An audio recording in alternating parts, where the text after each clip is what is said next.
everyone, Helen here. How are you doing? I hope you're okay.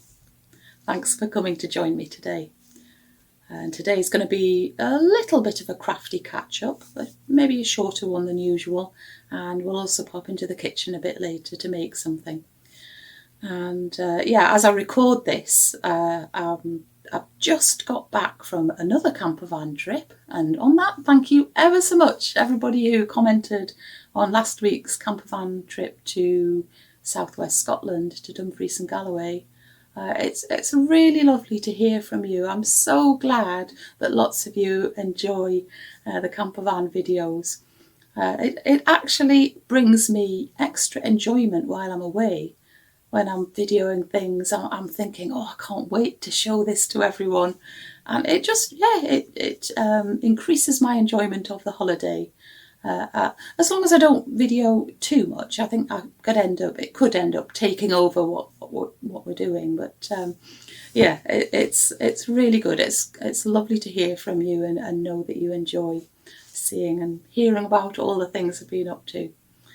So I've just been on another camper van trip, and I guess the main reason for going on that trip was because I really, really wanted to go to Wonderwall, Wales. And I'm really sorry, a couple of weeks ago I told you I was excited that I was going to Wonderwall, Wales without explaining what it was. Of course, I know that there's probably a lot of you who know what it is, but also lots of you who don't know what it is. So Wonderwall, Wales is a yarn festival, and it's a pretty big one. And what happens at a yarn festival is it's like a great big market. It's a great big marketplace where there's a particular theme to it, and that is yarn. And lots of small businesses who produce fleece and yarn, and who dye yarn, and who make things from yarn, or produce yarn related things, or fabric even. It's not so much for the fabric, but there is all sorts of things to do with yarn, and all of these people come together in one place, and it's a chance to go and look and feel at all the different yarns, and meet up with like-minded people who are just as enthusiastic about yarn as I am. I'd never been to Wonderwall, Wales. I'd been to another yarn festival, which is called Yarndale in Skipton in Yorkshire, and that's the only one I'd ever been to before. But actually today I'm not going to tell you about my Wonderwall, Wales experience. I'm going to save that for another time. And also you will probably have heard me say before, it takes quite a long time to make a camper van video. It takes longer than just a chat like this to edit it afterwards. So you'll just be really patient, and I will tell you all about my Wonderwall experiences and what I bought and all the lovely people that I met. And I'll do that in a separate podcast, and then there'll be a separate camper van one as well about all the other things that we did while we were away. We really had a great time. And so here I am. I'm recording this today, and then we've got some visitors coming to stay from tomorrow for a few days. And so it's all go. I haven't got a lot of spare time at the moment. Anyway, I popped in today just to talk about, let's say, three of my current projects. Two of them finished, and one of them is ongoing. So the first one I want to show you today is this gnome, which I was busy with the last time I had a bit of a crafty catch up. And this is Gneil the Gnome. And he is, as usual, all the gnomes I knit. I think I'm right in saying that. All the gnomes that I've knitted so far have been Sarah Shearer patterns from Imagined Landscapes. And this gnome is from a set of gnomes called the Grimblewood gnomes. And I'm gradually working my way through those patterns. So he is finished. He has a nice little button. You have to make a loop on his hat and then put it around a button of your choice. And you might notice that he has no arms. I think I did mention that before when I was talking about him. He's got no arms. The pattern doesn't have arms for this particular gnome. And I kind of feel that he doesn't really look finished. So I might end up knitting him some arms. I don't know. What would you do? Would you make him some arms? Or should I just leave him as he is in the pattern? Anyway, he is rather nice. He is made just from scraps of leftover yarn, so I will be entering him into Alice and Anne's scrappy toy make-along. Yeah, I think I've got that right. I'll put details of those two lovely ladies and how you can join in with this scrappy toy make-along in the description box if you would like to know that. But because I've got a bit of leftover sock yarn, and the rest of his body is all just leftovers from other projects. So, but anyway, I'm very pleased with him, apart from being a bit unsure about whether he actually looks finished because of having no arms. Next project, right? Something else I've been very excited about was the imminent publication of a book by probably my favourite toy designer, Cinthia Vallet, who designs toys that you knit in the round and there's no seaming at all. You just start at the nose and the body just emerges. You've heard me, if you've been here a few times, you've heard me talk about Cinthia Vallet designs lots of times. Anyway, I was beside myself with excitement really when I first heard that she was preparing a book. And then a couple of weeks ago, the book was published. I had pre-ordered it, of course, and I got my copy of Mouche and Friends.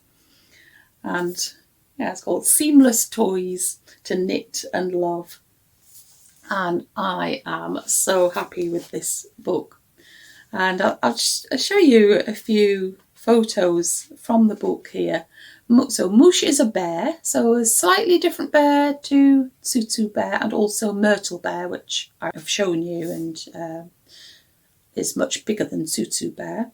So Mouche is another design of bear, a little bit more upright rather than in a sitting position. And then there are lots of other lovely friends that you can knit for Mouche the bear. They all have backstories, and let me see, who have we got? We've got Hazel, who's a squirrel, and Forrest, who is a bull, Aggie, who is a sheep, Tino, who is a wolf, Giorgio, who's a cat, Horatio is a donkey, got Alphonse the pig, Nana, the mother duck, and there are two ducklings as well. What are they called? Let's have a look. Dodo and Mimosa. And we've got Billy, who's a raccoon, and Henry, who is the cutest orangutan. I looked through and couldn't decide which one I was going to knit first, so I thought I'll do the bear. I'll start with Mouche. So I have started with Mouche, and I'll just get her out here. Here he or she is. I think you're going to be I don't know. I'm not quite sure yet. But so as usual, I did stuff the head a little bit once I'd finished it, rather than waiting to the end. And in fact, I have already partially stuffed or mostly stuffed the arms, but you can see I've got down to part way down the body. And so this bear is going to be taller than Tsutsu bear, but taller partly because it's a standing up bear, aren't you? Yeah. Oh, lovely. I just can't wait.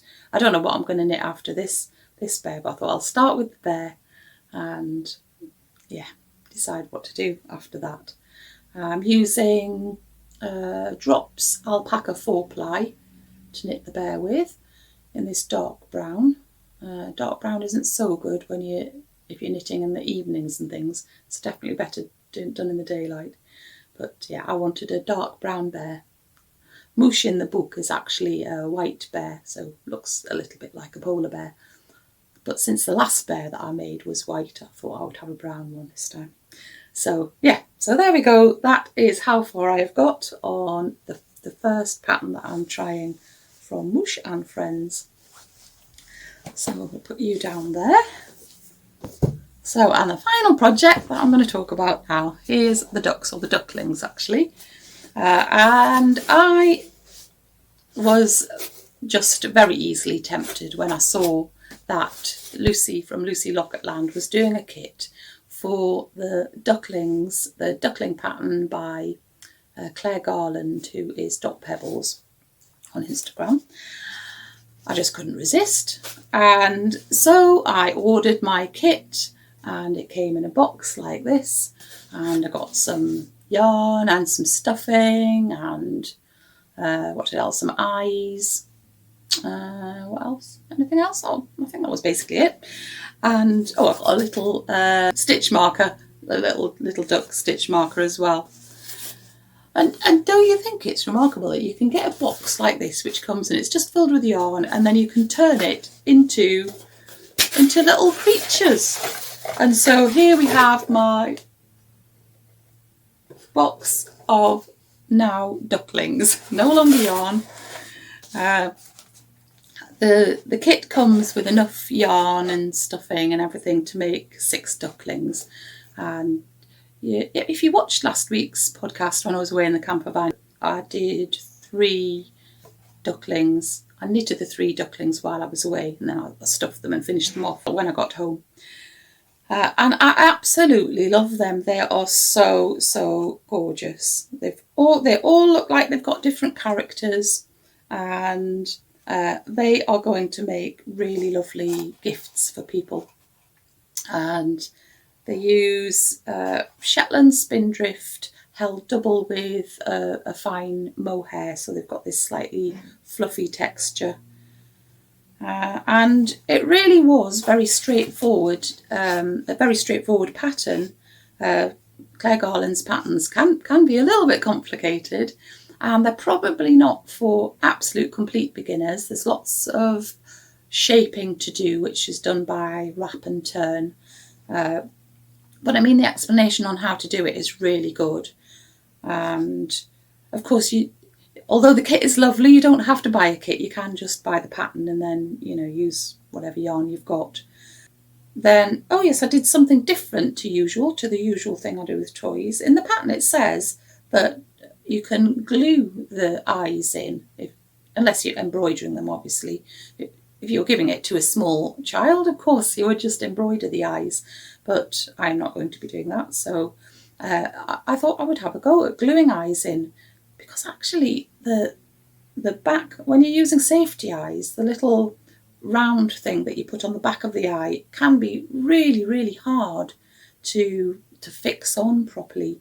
And yeah, I just couldn't do it with these eyes that came with the kit. So I thought, well, I'll have a go at gluing them in, and that has worked perfectly. They seem really secure. I wouldn't give it to a small child with glued in eyes, but that was great.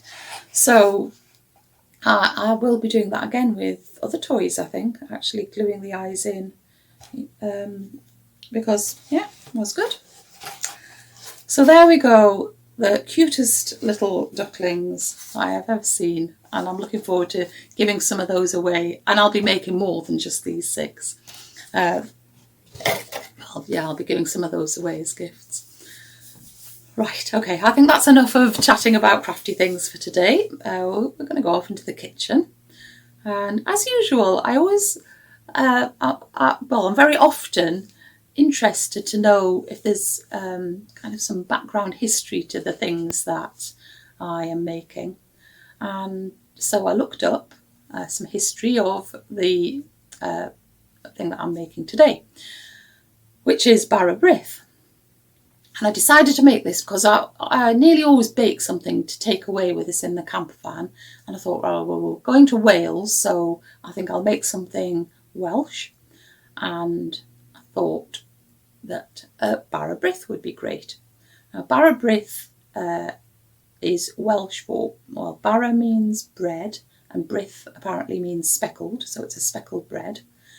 And apparently the original Bara Brith that was made, I don't know, hundreds of years ago, was made using just a normal bread dough with yeast in it, and then they would just add dried fruit and spices. So it was actually like bread, it was like a fruit bread.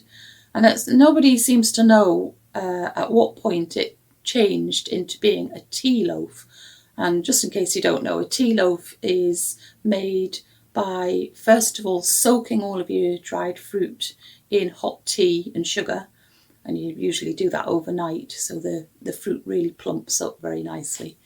And and then just mixed with flour. It doesn't have any fat in it.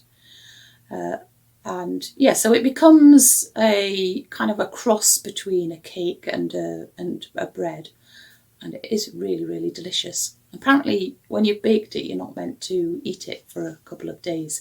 You're meant to leave it to mature a little bit, and then I think it lasts about a week. So it's really lovely stuff. Well, one interesting fact that I learned when I was trying to find things out about it was that in 1865, a whole Welsh community from I can't remember the name of the village, but they all emigrated to Argentina, to an area called the Chubut province. And they were just really seeking a better life. And of course, they took all of their Welsh traditions and culture and recipes with them. And of course, one of the things they took with them was Bara Brith.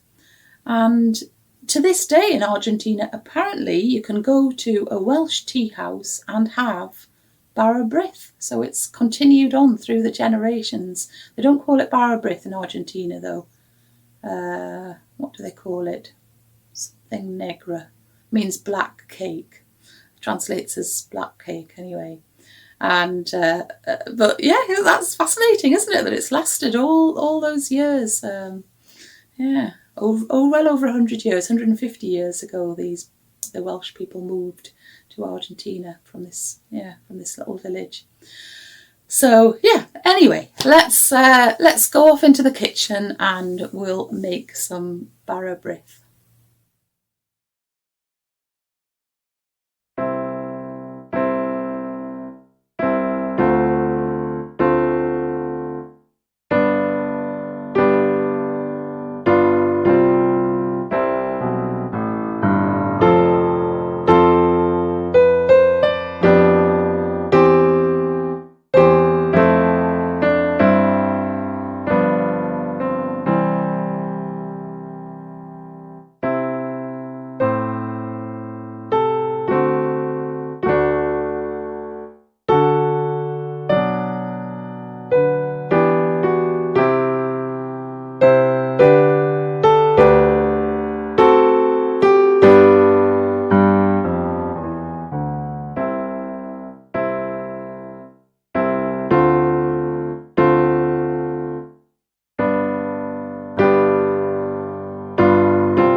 Okay then, I am going to go now. And I will be back very soon. I'm going to tell you all about Wonderwall, and I'm going to tell you all about the campervan trip to Wales. But until then, take good care of yourself. Keep nice and busy, and I'll see you soon. Okay then, bye.